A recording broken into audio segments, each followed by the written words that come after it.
আসসালামু আলাইকুম, রিয়াজ টেক মাস্টারে আপনাদেরকে স্বাগতম। আজ আমি আপনাদেরকে গিগাবাইট মাদারবোর্ডের টোটাল সেটিংস কিভাবে করতে হয় তা আমি আপনাদেরকে দেখাবো। এবার সর্বশেষ আমরা একটি ইম্পর্টেন্ট ফিচারের কাজ দেখব, কিউ ফ্ল্যাশ। এখানে আমরা ক্লিক করব, তারপর আমরা ইয়েসে ক্লিক করব। আমাদের মাদারবোর্ডের বায়োসটি যদি আমরা আপডেট করতে চাই তাহলে এখান থেকে আমরা চাইলে আপডেট করে নিতে পারি।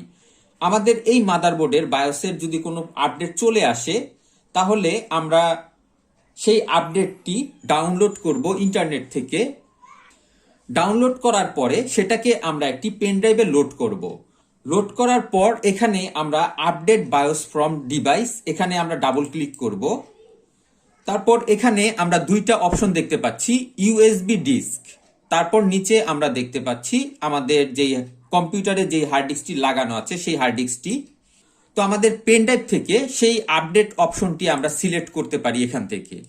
যেমন এখানে আমার গিগাবাইট যেটা আছে এটা হলো আমার মাদারবোর্ডের সেই আপডেট ভার্সনটি আছে, সেই আপডেট ভার্সনটি। এটাকে আমরা ডাবল ক্লিক করি যদি, তাহলেই আমরা দেখতে পাচ্ছি আমাদের মাদারবোর্ডটি ফ্ল্যাশ হয়ে আপডেট হয়ে গেছে।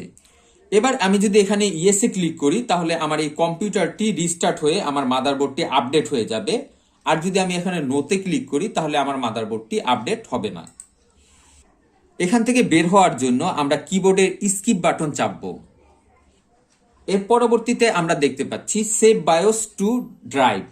আমাদের এই মাদারবোর্ডের বায়োসটিকে যদি আমরা সেভ করে রাখতে চাই তাহলে এখান থেকে আমরা চাইলে সেভ করতে পারি। এই সেভ বায়োস টু ড্রাইভ এখানে আমরা ডাবল ক্লিক করব।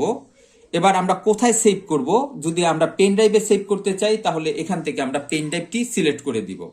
তারপর এখান থেকে আমরা ফাইল নেম টাইপ করে দিব। আমি গিগাবাইট 2 নামে আমি এই পেন ড্রাইভে ফাইলটি সেভ করে নিব। তারপর আমি কিবোর্ড থেকে আমি কম্পিউটারে এন্টার প্রেস করব। তাহলে আমার এটা অটোমেটিক পেন ড্রাইভে সেভ হয়ে যাবে। পরবর্তীতে প্রয়োজন পড়লে আমি এখান থেকে চাইলে আমার মাদারবোর্ডটি আবার আপডেট করে নিতে পারবো। এবার আমরা এখানে দেখতে পাচ্ছি এক্সিট কিউ ফ্ল্যাশ, আমরা এটা ক্লিক করলে আমাদের কিউ ফ্ল্যাশটি এক্সিট হয়ে যাবে।